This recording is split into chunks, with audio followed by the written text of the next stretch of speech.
Hey, welcome back, everybody. Happy March Madness. I know I'm a day late and a few dollars short, but we are very, very, very excited, especially over here, even though, as you see, my boys got eliminated.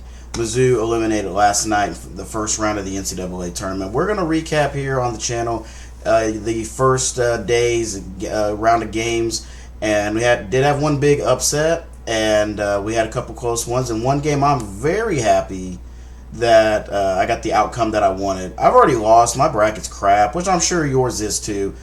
Don't mind. It's pretty crap right now. But we're gonna go ahead and we're gonna recap the games, and then we're also gonna react to another video here on the channel. So let's go ahead and get into it. As you see, this was a damned if you do, damned if you don't game for me. I only picked Missouri, because I felt that maybe they'd get their shooting going. They're a top 10 scoring team in the country going into last night's game. However, Drake is first in the nation in points allowed per game, and their methodical pace, they're a low volume, high efficiency basketball team. And, well, it showed. Mizzou did not bring their shooting. They were not able to finish, and they lost 67-57. Drake was my Cinderella run in terms of mid-majors this year, even though when you are tied with Duke for the most wins in the country, are you really a Cinderella, no matter the conference? And the Missouri Valley has always been a good men's basketball conference. So take nothing away. Congratulations to the Drake Bulldogs. They will move on. Houston handled their business against SIU Edwardsville. They won 78-40. I have Houston in my Final Four. Auburn handled theirs against Alabama State. I have them in the Final Four as well on mine. Tennessee beat Wofford 77-62, so they'll advance in the Midwest region.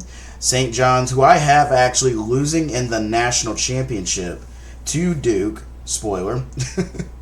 They took care of Omaha 83-53. Wisconsin, who's slated to go on a potential deep run, won over Montana 85-66 last night. Texas Tech, 26 wins now, beat UNC Wilmington 82-72. Purdue had a bit of a rough one with a High Point at times, but they pulled away and won 75-63. Texas A&M had a rough go of it with Yale. You got to watch out for those Ivy League teams. I remember when Cornell, a little over a decade ago, I want to say it was like 2009 or 2010, they made a deep run. I think they got to the Sweet 16 actually. But Yale's season was ended by the Aggies 80-71. Of course, there's the big one right there. If you really look at this game, though, McNeese State was not just a team in the Southland Conference. Like, they have some power conference guys on their roster. So, major congratulations to McNeese State. Clemson embarrassed themselves. And the ACC, if we're being honest. It's almost like the old adjective of Clemsoning trickled down to their men's basketball program. But congratulations to McNeese State, the first double-digit seed to advance. This one hurt because I had UC San Diego as my other 12-5 winner, and they lost by 3. Missed the game-tying three-pointer. Michigan advances 68-65. I take it back. UC San Diego, Duke, and Drake were the winningest teams this year with 30 wins coming in.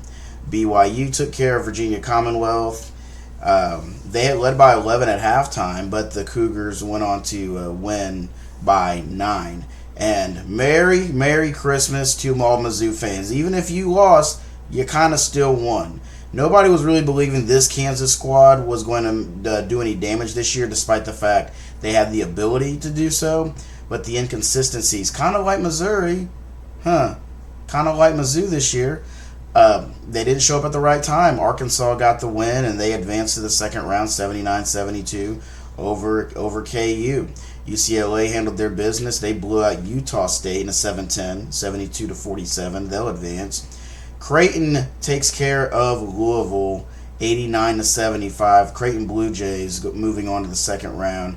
And Georgia letting the SEC down. Let's be honest. Was Georgia really a tournament team? Let's be honest with ourselves.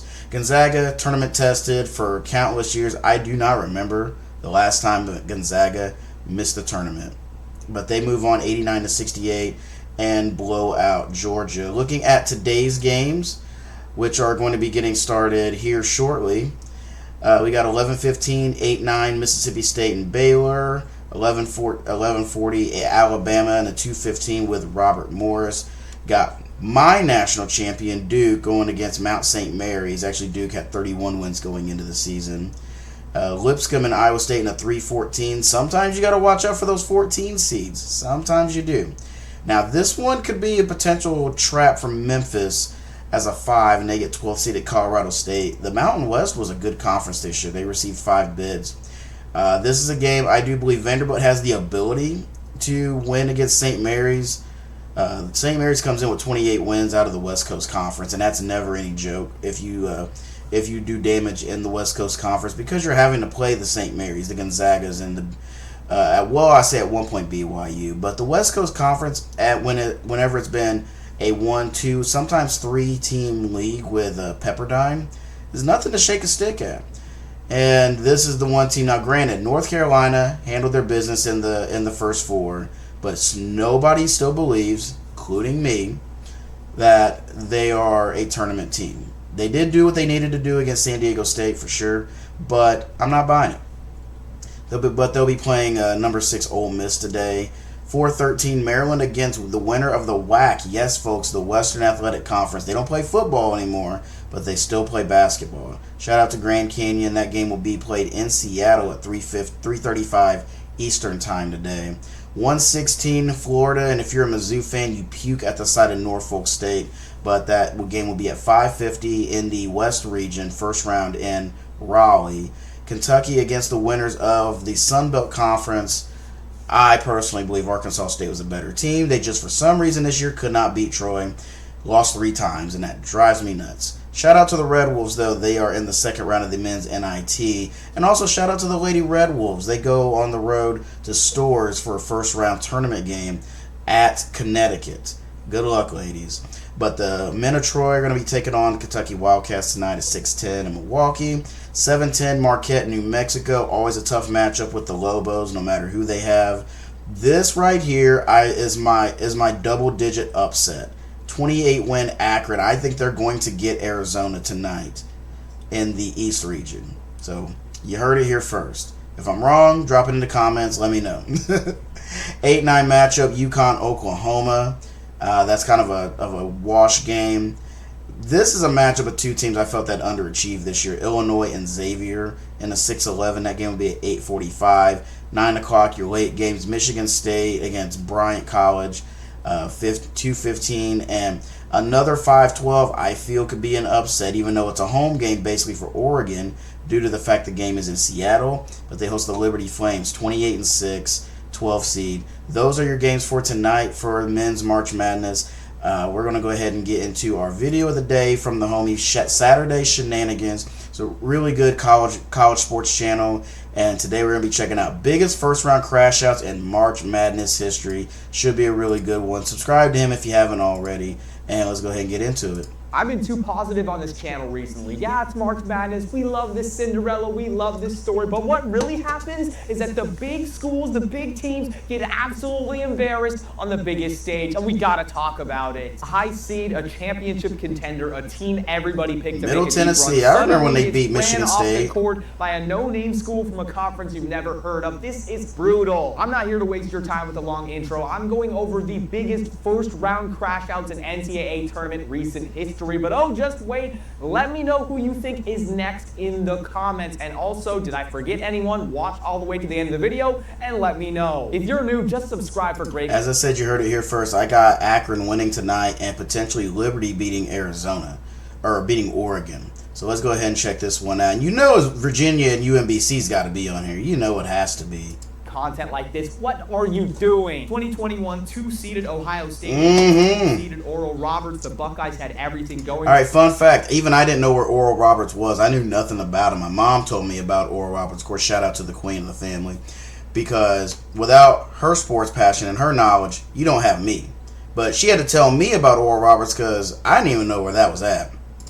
For them, they had E.J. Liddell. That guy was a beast. Final Four potential. They were Big Ten battle-tested in a tough conference. And Oral Roberts, no one saw that coming. The funniest thing about them was their name, Oral. Yes. Here's how the crash out happened. Oral Roberts star Max Asmus, a.k.a. Oh, y'all just let him go? Dropped 29. Ohio State bricked everything down the stretch. They turned it over 16 times and also went 9 of 18 from the free throw line. You're 50% from the line at that point. And Oral Roberts won 75-72 in OT. 99.7% of brackets had the Buckeyes winning. Michigan fans were in complete bliss, as you'd expect, as they made it to the Elite Eight that season. We're back at it again with another Big Ten. Buddy. This time it's Tom Izzo's worst nightmare. And I was in middle school for this one. I remember the entire school buzzing. Michigan State was a title favorite as a 2 seed. They had Denzel Valentine. It was Tom Izzo, a legendary coach, one of his best teams ever. The Spartans had just dominated the Big Ten tournament, and Middle Tennessee, yeah, who is that? Here's how it happened. Middle Tennessee hit their first 6 shots of the game. They were up 50. Middle Tennessee is a founding member of the Sun Belt Conference. I know all about them.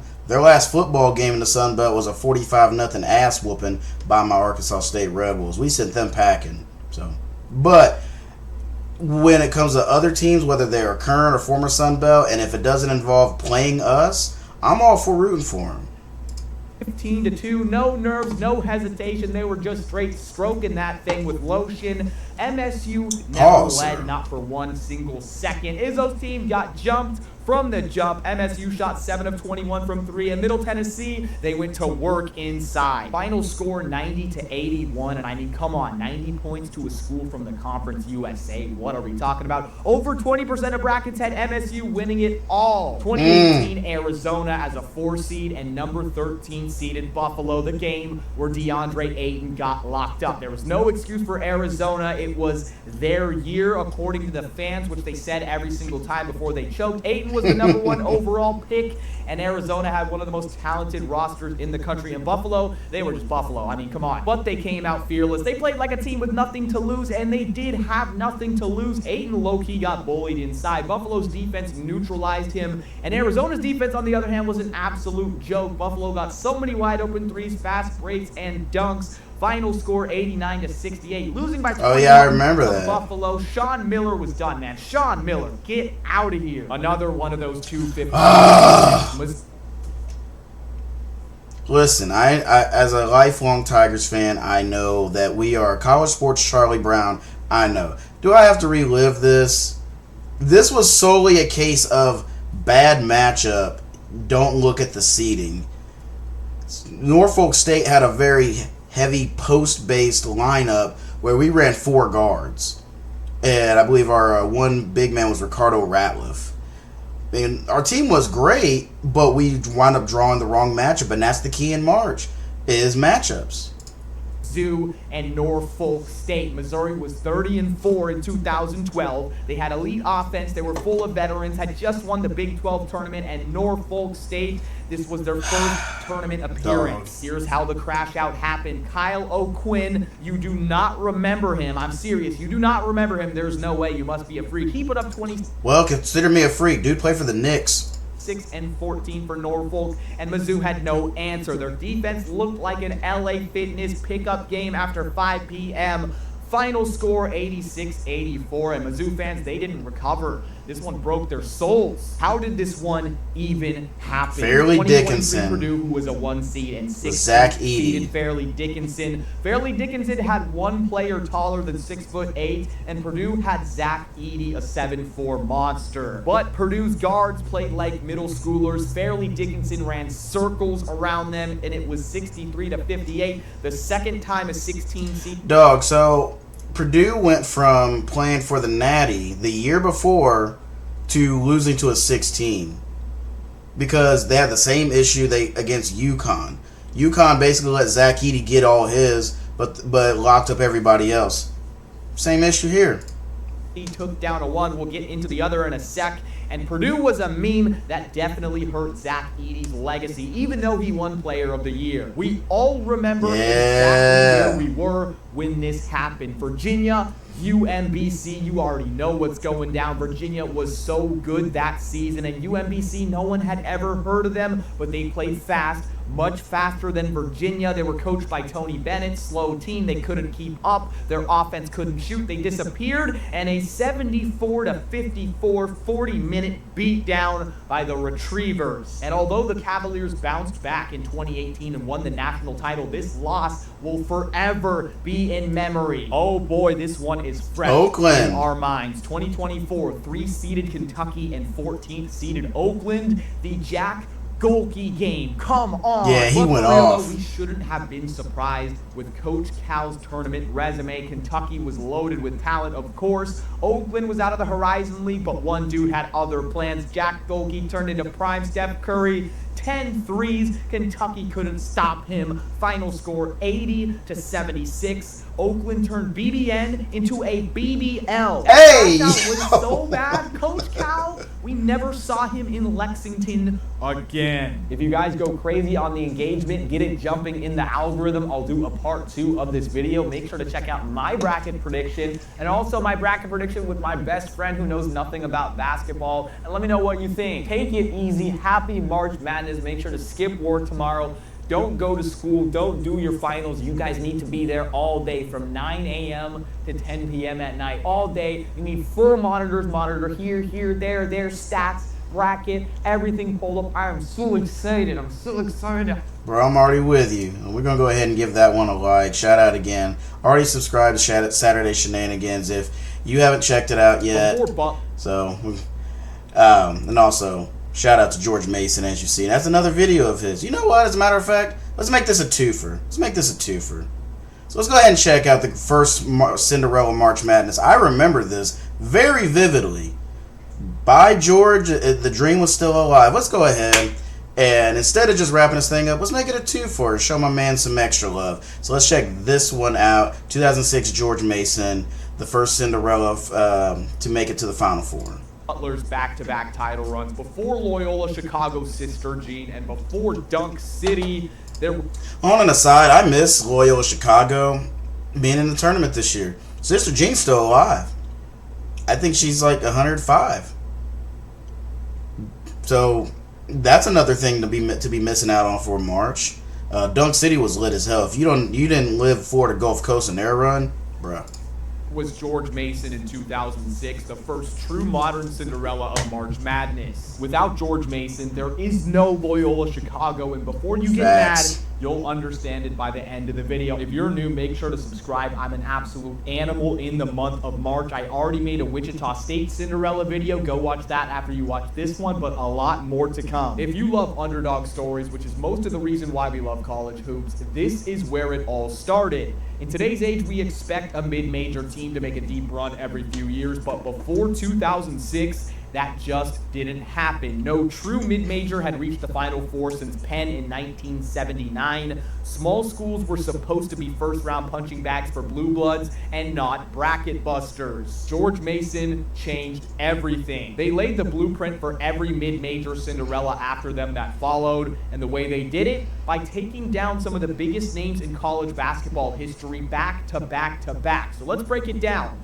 How did George Mason pull this off, and how did they lay the foundation for future underdogs to believe in the impossible? Before their tournament run, George Mason wasn't on anyone's radar, as you'd expect. You're probably watching this video right now. I hadn't even heard of them prior to. They existed, but anyways, they played in the Colonial Athletic Association, the CAA, a solid mid-major league, but one that didn't produce Final Four caliber teams. Just to put it in perspective, the Patriots never won an NCAA tournament game in program history before 2006. Their two previous tourney appearances under head coach Jim Larinaga in 1999 and 2001 were first-round exits. Here's the funny thing. In 2006, they didn't even win their own conference tournament. In fact, they didn't even reach the conference title game, instead losing in the semis against Hofstra. 9 times out of 10, a 2 seed in one of these small conferences that didn't get the automatic bid is out of luck. But by the grace of God, due to a strong regular season going 24-7 and a 26th ranked RPI, George Mason was given an at-large bid. Again, I want to stress this was not normal. When the selection committee gave him a number 11 seed, many analysts openly questioned if they even deserved to be in the tournament.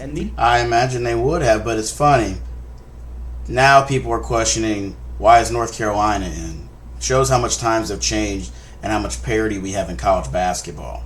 that North Carolina is being questioned, which, by the way, don't deserve. These takes, just like how mine normally do, we're going to turn freezing cold very soon. Very much like the 2013 Wichita State team in my previous video, the George Mason Patriots lack that Gordon Hayward, Steph Curry kind of star power. But unlike Wichita, the Patriots had veteran, homegrown type of guys that were fearless. Here's some guys you need to know for this run to make sense. First, senior big man Jai Lewis. He I remember this dominated boy. Inside despite being undersized. Heavy guy. Where he wasn't built vertically, he was built horizontally. Reminded me a lot of Big Baby at Davis. 275 pounds and served as paint intimidation. Tony Skinn, the senior guard and a JUCO legend. He averaged 12-3 and 2 in 2006, and at 6'1", he was the team's motor. Played he was overseas. solid all tournament long, and the huge thing to mention, Skinn is George Mason's current head coach in 2025. How awesome is that? Dope. Will Thomas, a sophomore forward. Now, 2006 wasn't even close to his best season during college, but that doesn't mean he wasn't that dude. Thomas was the anchor of the Patriots defense while also averaging double digits and over 7 rebounds a night. He also saved his best for the Final Four run, which we'll dive into very soon. When Thomas graduated in 2008, he played the most games in school history. Hold on, shout out to Psycho T, even if he's in that uniform.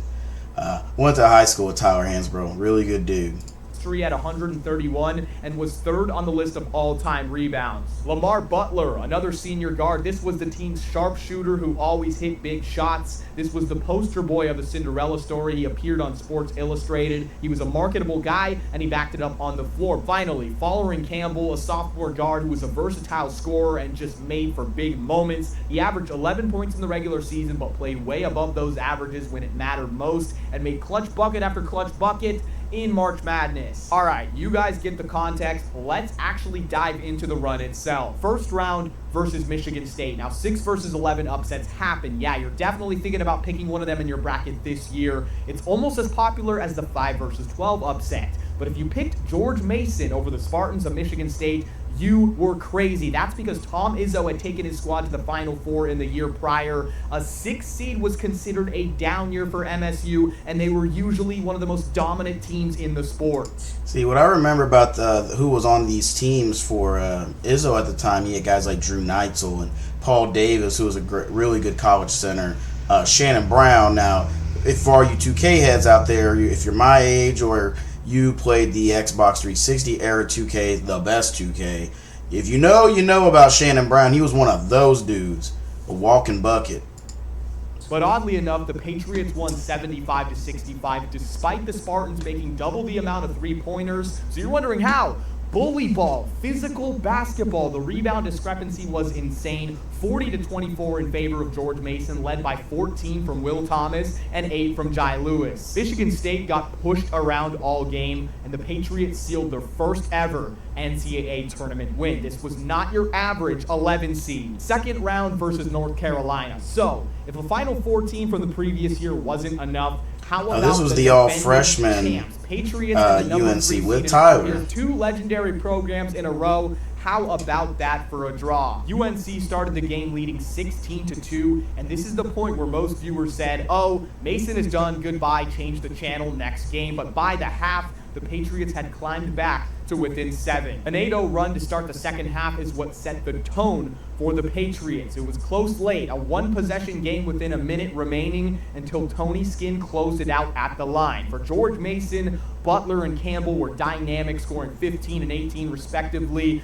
Once again, Mason didn't shoot the lights out, but kept the rebounding even, won the turnover battle, plus they held the UNC bench to just 2 points. The Heels only shot 4 free throws that game, proving the point that George Mason was the toughest team in the field. The Sweet 16 matchup against number 7 Wichita State. Now, it's something rare in the tournament, an all-mid-major matchup in the second weekend, and 2 good ones at that. Wichita State was just as hungry as George Mason, beating 2-seeded Tennessee to get to this point. Unlike the earlier 2 tournament games, the Patriots controlled it from start to finish. They were up by 16 at halftime, and overall, this was a weird one. Mason shot much better from 3 than they did in the first 2 rounds, going 8 of 16, but they allowed Wichita State to grab 17 offensive boards, which is ultimately what allowed the Shockers to stay somewhat within reach and avoid a complete blowout. 4 of the 5 George Mason starters scored in double figures, but you must give all the credit to the defense, as holding a solid offense to under 60 points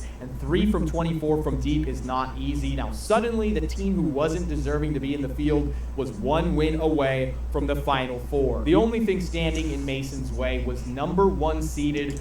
That was Rudy Gay, UConn. Boy, was it Josh Boone was on that team? I believe Marcus Williams. At the time, they had a stud young point guard in AJ Price. Now, this team was nonsense. 27-3 UConn. Oh, Denham Brown also. Of 4 so far who had Final Four experience within the last 5 seasons. And oh yeah, their second opponent with the national championship during that time frame as well. UConn cut down the nets in 04. George Mason could have laid down this game and their legacy would have remained mostly intact today. This was the biggest upset of them all. The Huskies had 5 players from this team selected in June's NBA draft, which is unreal. But did Jai Lewis, Tony Skinn, Will Thomas, Lamar Butler, and Fowler and Campbell care? Hell no! It was a high-scoring toe-to-toe battle from the tip, but with under 10 seconds to go, Mason led by 4. Oh my gosh, they did it. Not so fast, says Marcus Williams of UConn. He gets a lay to cut it to 2 points. UConn then sent Will Thomas to the line with a hack-a-shack to stop the clock. Thomas could have iced it, but no, he didn't. I'm just going to let this play unfold for you. Free throw gave UConn a chance to win it with a 3. Across the timeline, left side, Denham Brown. Denham Brown. On the baseline, lay it up, and it goes!